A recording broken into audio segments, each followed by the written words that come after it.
ప్రమహాశీలకు EVM మరియు VVPAT యంత్రాల ద్వారా ఓటు వేసే విధానంపై అవగాహన. ముందుగా పోలింగ్ కేంద్రంలోకి క్యూలో ప్రవేశించండి. మీ యొక్క గుర్తింపు ధృవీకరణను పోలింగ్ సిబ్బందికి చూపండి. ఓటర్ల రిజిస్టర్లో సంతకం లేదా వేలిముద్ర వేయండి. ఓటింగ్ కంపార్ట్మెంట్లోకి ప్రవేశించండి.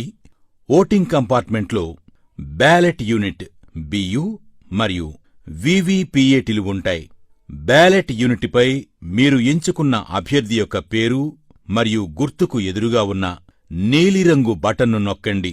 బటన్ ప్రక్కనే ఉన్న ఎరుపు రంగు బల్బు వెలిగి బీప్ మని చప్పుడు వస్తే మీరు ఓటు వేసినట్లు లెక్క. బ్యాలెట్ యూనిట్ ప్రక్కనే ఉన్న వీవీపీఏటీ ప్రింటర్లోని పారదర్శక కిటికీ అద్దం ద్వారా మీరు ఏ అభ్యర్థికి ఓటు వేశారో ఆ అభ్యర్థి క్రమసంఖ్య, పేరు మరియు